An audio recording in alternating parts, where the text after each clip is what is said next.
વિજ્ઞાન એમાં 10મો પાઠ તરુણાવસ્થા તરફ તેની આપણે વાત કરતા હતા.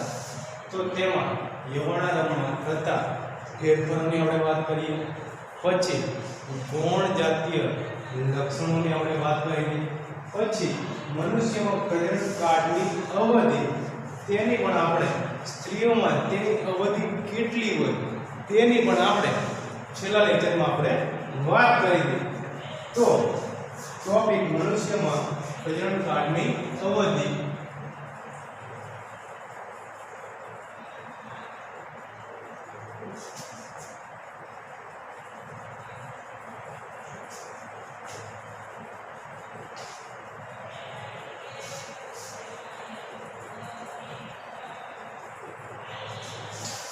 એટલે એનો સમયગાળો પ્રજનન કાળની અવધિ.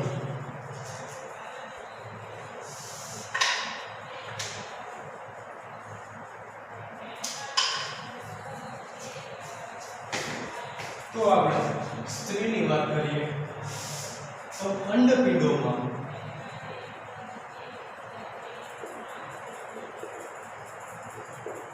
એટલે જે છોકરીમાં આવેલું હોય અંડપિંડોમાં, છોકરામાં શું છે શુક્રપિંડ છે, જ્યારે છોકરીમાં અંડપિંડ છે. તો અંડપિંડોમાં એક અંડકોષ,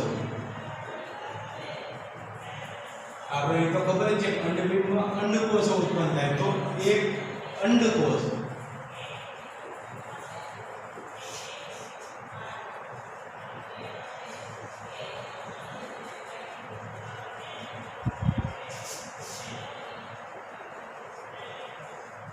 પરિપક્વ થાય છે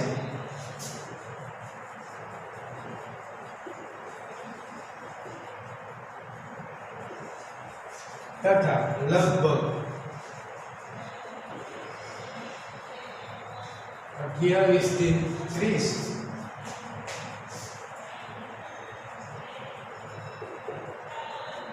દિવસોના અંતરાલ પર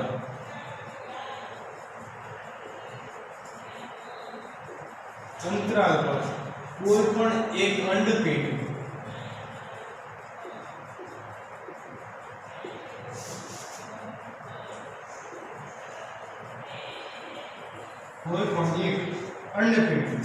દ્વારા મુક્ત થાય છે. જે આપણે અંડપિંડની વાત કરી, જે છોકરીઓમાં આવેલું જે પ્રજનન અંગ છે તે અંડપિંડમાંથી અંડકોષો ઉત્પન્ન થાય છે તે આપણને ખબર છે. તો એ ક્યારે મુક્ત થાય છે?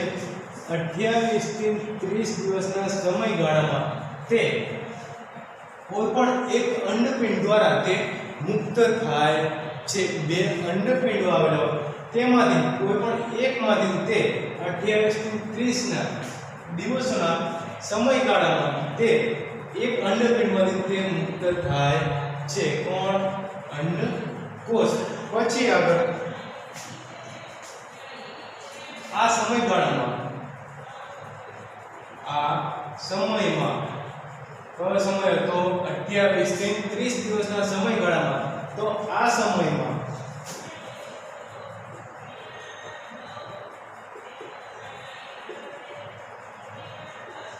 ગર્ભાશયની દીવાલ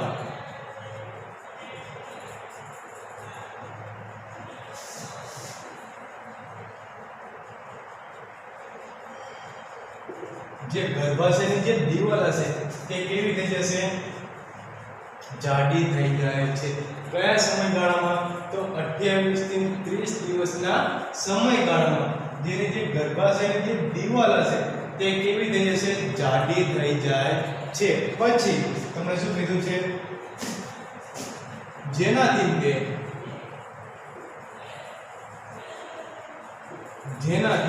તે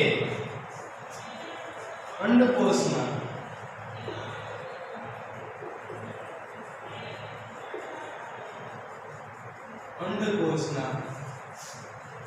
મુક્ત થયા બાદ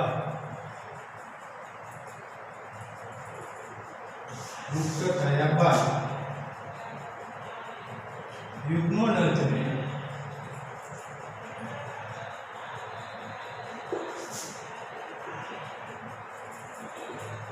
ગ્રહણ કરી શકે તેના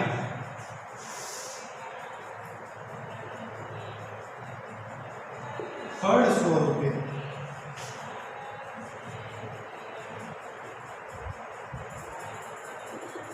ગર્ભ ધારણ થાય છે.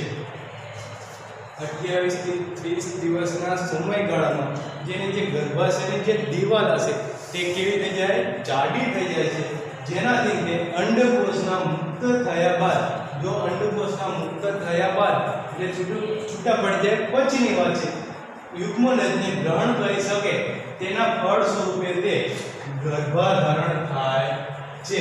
જો અંડકોષ તે મુક્ત થઈ જાય અને યુગ્મનજને તે ગ્રહણ કરી શકે તો ગર્ભધારણ થાય છે. જો યુગ્મનજને ગ્રહણ કરે તો ગર્ભધારણ થાય છે. જો યુગ્મનજને ગ્રહણ ન કરે તો શું થશે તે આપણે જોઈએ. તો જો અંડકોષનું જો મુક્ત થયું અને તેનું ફલનની ક્રિયા થાય તો ગર્ભધારણ થઈ શકે. જો અંડકોષનું ફલન ન થાય, જો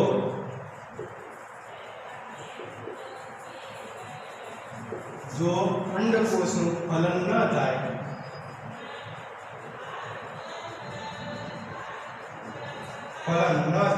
તો તેવી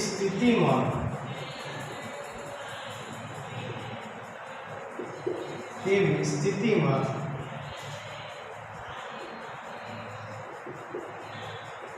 અંડકોષ તથા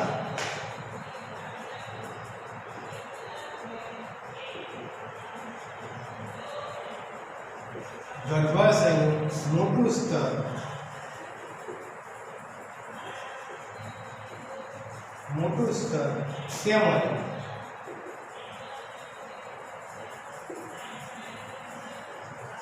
તેમજ તેની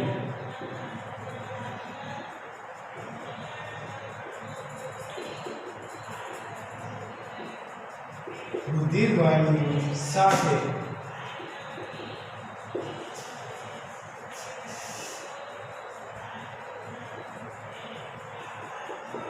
તૂટવા લાગે છે. જો અંડકોષનું ફલન થાય તો તે ગર્ભધારણ કરી શકે. જો અંડકોષનું ફલન ન થાય એટલે શુક્રકોષો અને અંડકોષો બંને ભેગા ન થાય તો ફલનની ક્રિયા થાય નહીં. જો અંડકોષો અને જે શુક્રકોષો હશે બંને જો ભેગા થાય તો ગર્ભધારણ થઈ શકે. પણ જો શુક્રકોષો અને અંડકોષો બંને જોડાણ ન પામે તો અંડકોષનું ફલન થઈ શકે ને. જો અંડકોષનું ફલન થાય, ફલન કોની ક્રિયા દ્વારા થાય? જ્યારે શુક્રકોષો અને અંડકોષો બંને ભેગા થાય તો ફલનની ક્રિયા થઈ શકે, તો ગર્ભધારણ થાય. જો શુક્રકોષો અને અંડકોષો હશે બંને ભેગા ન થાય તો અંડકોષનું ફલન થઈ શકે ને, તો ગર્ભધારણ થાય નહીં. જો અંડકોષનું ફલન ન થાય એટલે શુક્રકોષો અને અંડકોષો બંને ભેગા થતા નથી. જો અંડકોષનું ફલન ન થાય તો તેવી સ્થિતિમાં અંડકોષ તથા એક તો અંડકોષ હશે, પછી ગર્ભાશયનું મોટું સ્તર તેમજ રુધિરવાહિનીઓ સાથે તૂટવા લાગે છે. જો શુક્રકોષો અને અંડકોષો બંને ભેગા ન થાય તો તેના કારણે તે ગર્ભધારણ થતું નથી. જો ગર્ભધારણ ન થાય તો 28 થી 30 દિવસના સમયગાળા દરમિયાન શું થશે? જે ગર્ભાશય હશે તેનું મોટું સ્તર બનેલું હશે તે અને રુધિરવાહિનીઓ, તેમાં શું થાય? રુધિરનું વહન થતું હોય તે રુધિરવાહિનીઓ સાથે તે તૂટવા લાગે છે. તો ગર્ભાશય અને રુધિરવાહિનીઓ શું કરશે? તેનાથી તે તૂટવા લાગે છે. પછી આગળ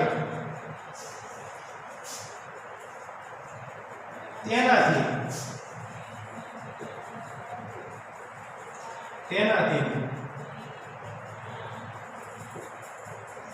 સ્ત્રીઓમાં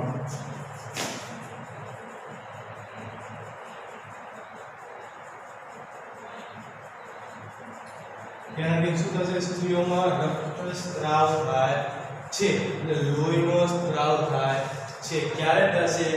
જ્યારે ફલનની ક્રિયા ન થતી હોય ત્યારે તેમાં રક્તનો સ્ત્રાવ થાય છે. પછી આગળ રક્તનો જે સ્ત્રાવ થાય છે તેને શું કહેવામાં આવે છે? ઋતુસ્ત્રાવ.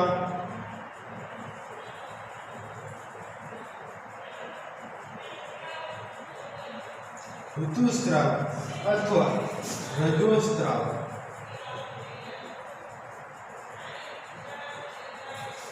જે રક્તનો જે સ્ત્રાવ થશે તો તેને શું કહેવામાં આવે છે? ઋતુસ્ત્રાવ કહેવામાં આવે છે અથવા રજોસ્ત્રાવ કહેવામાં આવે છે. જે સ્ત્રીઓમાં થતું જોવા મળશે જ્યારે ફલનની ક્રિયા ન થતી હોય ત્યારે ગર્ભાશયનું જે સ્તર આવેલું હશે, પછી જે રુધિરવાહિનીઓ હશે તે 28 થી 30 દિવસના સમયગાળા માટે તૂટવા લાગે છે. તો તેના દ્વારા સ્ત્રીઓમાં રક્તનો સ્ત્રાવ થાય છે. તો તેને શું કહેવામાં આવે છે?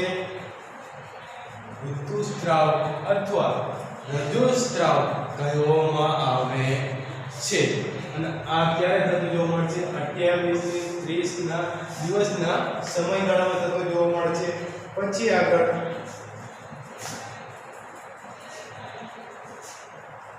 ઋતુસ્ત્રાવ. ઋતુસ્ત્રાવ લગભગ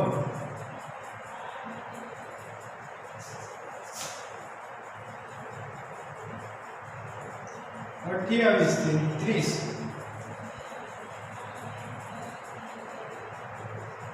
દિવસોમાં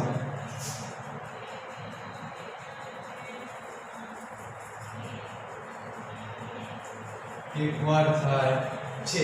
જે આપણે ઋતુસ્ત્રાવની વાત કરીએ તો આપણે રજોસ્ત્રાવ કહીએ તે લગભગ 28 થી 30 દિવસોમાં એકવાર થતું જોવા મળે છે. એટલે એક મહિનામાં એકવાર થતું જોવા મળે છે.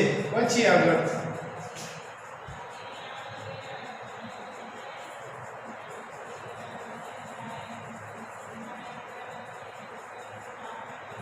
પહેલો ઋતુસ્ત્રાવ.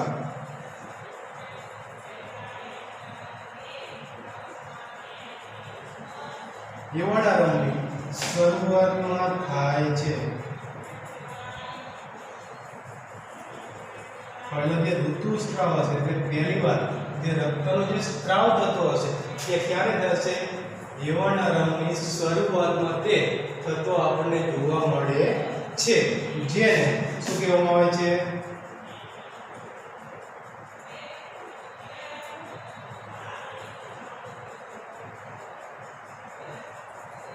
તેને રજોદર્શન કહે છે. પહેલો ઋતુસ્ત્રાવ યવાણા રંગની શરૂઆતમાં થાય છે તેને રજોદર્શન કહે છે. એટલે પહેલો જે ઋતુસ્ત્રાવ થતો હશે, પહેલી વાર રક્તનો જે સ્ત્રાવ થાય છે તો તે ક્યારે થતો હશે? યવાણા રંગની શરૂઆતમાં થતો હશે. તો તેને શું કહેવામાં આવે છે? રજોદર્શન કહે છે. પછી આગળ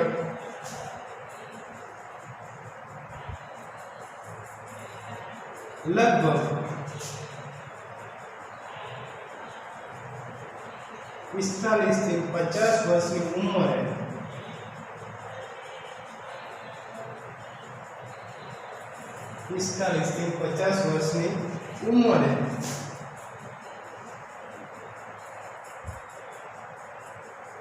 ઋતુસ્ત્રાવ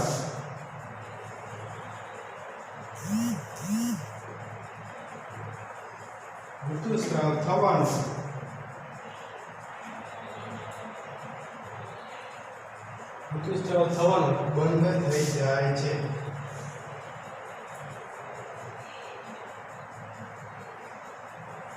ઋતુસ્ત્રાવ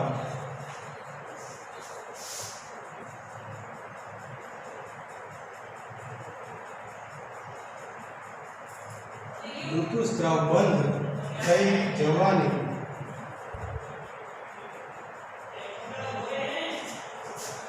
રજોનિવૃત્તિ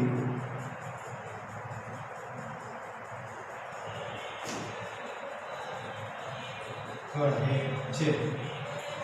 જે ઋતુસ્ત્રાવ હશે તે બંધ થઈ જાય 45 થી 50 વર્ષની ઉંમરે ઋતુસ્ત્રાવ થવાનું બંધ થઈ જાય છે. ઋતુસ્રાવ બંધ થઈ જવાની ક્રિયાને શું કહેવામાં આવે છે?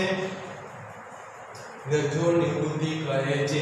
પહેલો જે ઋતુસ્રાવ તે ચાલુ થતો હોય, જે પહેલો ઋતુસ્રાવ હશે તો તેને શું કહેવામાં આવે છે? રજો દર્શન. અને જે બંધ થઈ જાય અને જે છેલ્લો ઋતુસ્રાવ તો તેને શું કહેવામાં આવે છે? રજો નિવૃત્તિ. તો આવી રીતે જે ઋતુસ્રાવ હશે તેને આપણે કહી શકીએ છીએ. પહેલો જે ઋતુસ્રાવ હોય તો તેને આપણે રજો દર્શન કહીશું. અને જે છેલ્લો હોય તે 45 થી 50 વર્ષની ઉંમરે થતો હોય અને બંધ થઈ જતો હોય તો તેને આપણે શું કહીશું? રજો નિવૃત્તિ આપણે કહીશું. પછી આગળ આપણે જોઈએ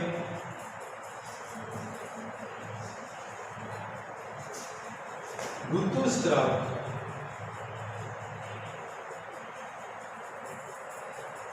ચક્રનું નિયંત્રણ.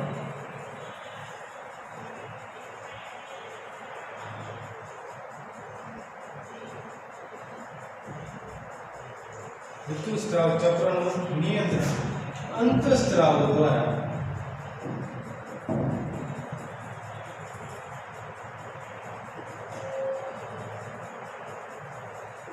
જેનું જે નિયમન હશે તે કોના દ્વારા થશે? અંતઃસ્રાવ દ્વારા થાય છે. એટલે શરૂઆત ક્યારે કરવી, પછી તેને બંધ ક્યારે કરવું, તેનું જે નિયમન હશે તે આપણા શરીરમાં જે અંતઃસ્રાવ આવેલા હોય છે તેના દ્વારા તે થાય છે. એટલે ક્યારે તેની શરૂઆત કરવી અને ક્યારે તેને બંધ કરવું તે અંતઃસ્રાવ દ્વારા તેનું નિયમન થાય છે. પછી આવી જોઈએ તો આપણે આ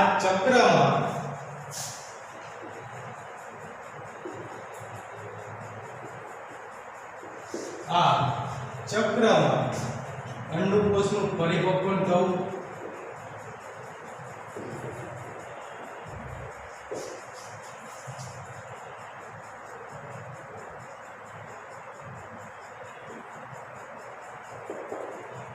અંડકોષનું પરિપક્વ થવું, તેનું મુક્ત થવું,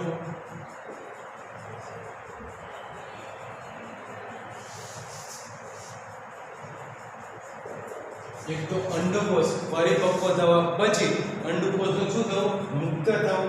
પછી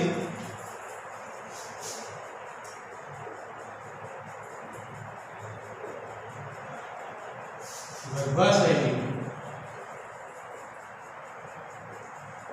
દિવાલનું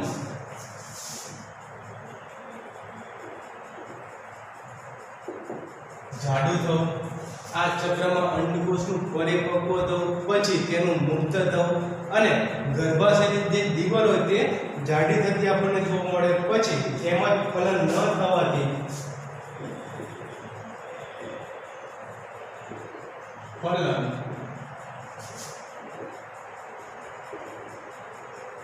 ફલન ન થવાથી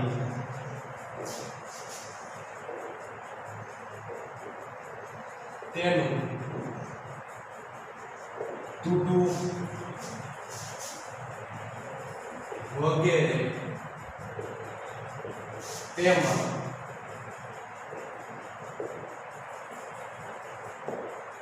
સમાયેલા છે. આપણે કહીએ અંતઃસ્રાવનું જે નિયમન તેમાં આ જે ચક્રમાં હોય છે અંડકોષનું પરિપક્વ થવું, તેનું મુક્ત થવું, પછી ગર્ભાશયની દિવાલ તે જાડી થવી તેમજ ફલન ન થવું તો તેનાથી ગર્ભાશયની જે દિવાલ તે તૂટી જાય, રુધિરવાહિનીઓ તૂટી જાય, પછી તેમાંથી રક્તનો જે સ્ત્રાવ થાય તો આ બધું તેમાં સમાયેલું છે. પછી આપણે જોઈએ તો આપણે નવો ટોપિક સંતતિનું લિંગ નિશ્ચય કેવી રીતે થાય છે.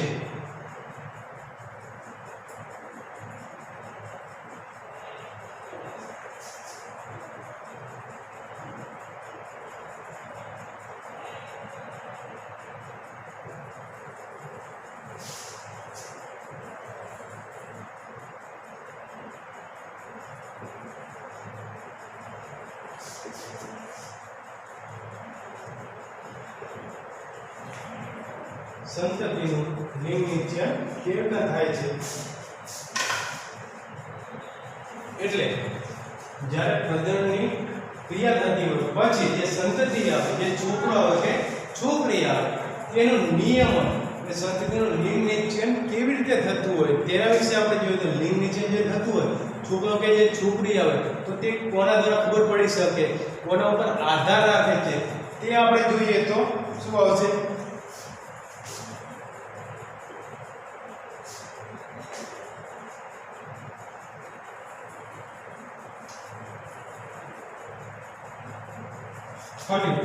અંડકોષમાં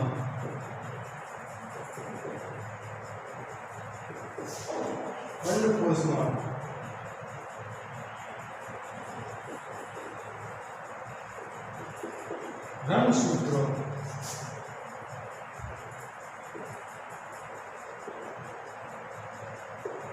હાજર હોય છે. જે આપણે અંડકોષની વાત કરીએ તો તેમાં રંગસૂત્રો હાજર હોય છે. પછી આપણે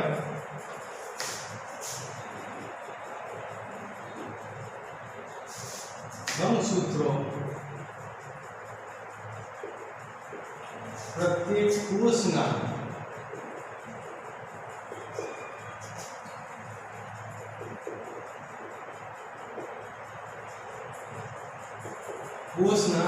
કોષ કેન્દ્રમાં આવેલા હોય છે.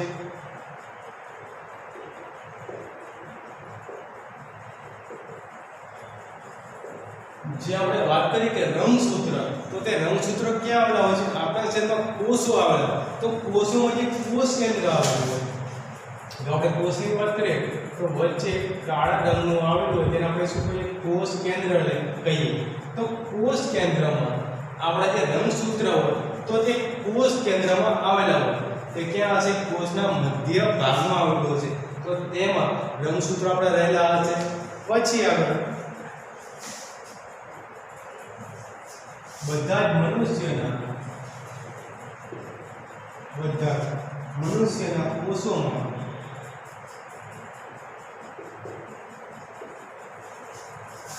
કોષોના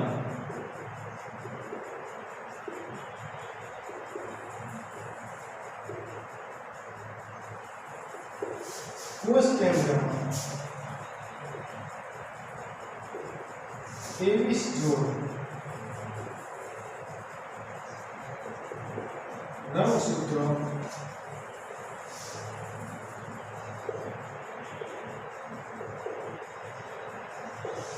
આવેલા હોય છે. 23 જોડ. આ તમને શું કીધું? 23 જોડ એટલે એક જોડમાં બે રંગસૂત્ર હોય. આપણે જો જોડની વાત કરીએ તો તેમાં બે રંગસૂત્ર હોય. આપણે જો એક જોડની વાત કરીએ તો તેમાં બે રંગસૂત્ર આવેલા હોય. તો આપણે 23 જોડની વાત કરીએ તો 23 ને આપણે 46 કરી નાખીએ તો 46 રંગસૂત્રો આવેલા હોય. તેમાં આપણે બે લિંગી રંગસૂત્રો આવેલા હોય. બે કેવા હશે? લિંગી રંગસૂત્ર હશે એટલે એક જોડ થશે. તો આપણે જો પુરુષની વાત કરીએ તો XY હશે. જો આપણે પુરુષની વાત કરીએ તો તેમાં રંગસૂત્ર કયા હશે? XY હશે. પછી આપણે સ્ત્રીની વાત કરીએ તો તેમાં X રંગસૂત્ર હશે. સંતતિનું લિંગ નિશ્ચયન કેવી રીતે થાય છે તે આપણે જોઈએ તો બે લિંગી રંગસૂત્ર આવેલા હોય પુરુષ અને સ્ત્રી બંનેમાં. પછી પ્રજનનની ક્રિયા થાય પછી આ બંનેમાંથી જે રંગસૂત્ર હશે પુરુષમાં તો શું હશે? XY હશે, જ્યારે સ્ત્રીમાં XX હશે. તો પુરુષમાંથી જો X રંગસૂત્ર આવશે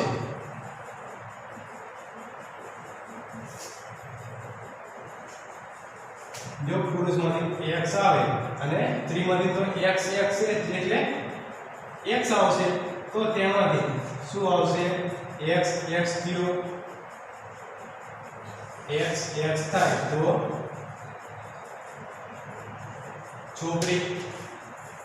જો પુરુષમાંથી X આવશે જો સ્ત્રીમાંથી તો XX જ છે, સ્ત્રીમાંથી તો X જ આવશે. જો પુરુષમાંથી X આવે તો બંને X ભેગા થાય તો શું થશે? છોકરી થશે. હવે જો પુરુષમાંથી Y આવે તો સ્ત્રીમાંથી તો X જ આવશે. જો પુરુષમાંથી y આવે તો એ શું થશે x y